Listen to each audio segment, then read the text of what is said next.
বন্ধুরা, আপনারা অনেকেই শীতকালে পিউ পালিশের কাজ করছেন।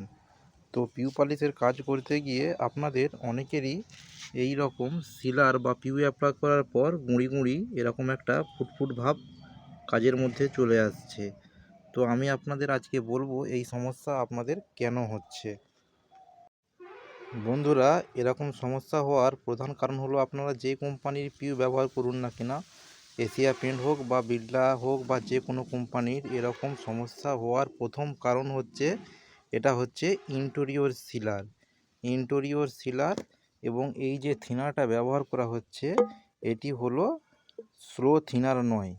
তো আপনারা যখন এই ইন্টেরিয়র সিলার বা পিউ এই থিনারের সঙ্গে মিক্সড করে মারছেন কোনো মালের উপর, সেই মালটি যখন দ্রুত শুকনো হচ্ছে বা সেই মালটি রোদে রয়ে যাচ্ছে, তখন আপনাদের কাজের মধ্যে ঠিক এই রকম একটা ছোট ছোট দানা দানা বা ফুটফুট ভাব আসছে। সেই জন্যে কাজ অনেক খারাপ হচ্ছে।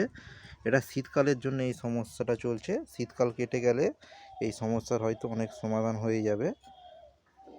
তো আপনারা যে যে এরকম সমস্যায় ভুগছেন তারা আমাকে অবশ্যই কমেন্ট করে জানান। আর আপনারা সবসময় চেষ্টা করবেন সূর্যের আলো ছাড়া কাজ করার, তাহলে আপনাদের এরকম সমস্যা আর আসবে না। আপনারা যে স্থানে কাজ করবেন সেই স্থানে যদি সূর্যের আলো না লাগে তাহলে ইন্টেরিয়র সিলারের এরকম সমস্যা কখনোই হবে না। এক্সটেরিয়র সিলার হলে আপনারা রোদে রেখেও কাজ করতে পারতেন, কিন্তু ইন্টেরিয়র সিলার রোদে রেখে শীতকালে কোনো মতেই কাজ করা যাবে না। কাজ করলে আপনাদেরও এই রকম অবশ্যই সমস্যা আসবে।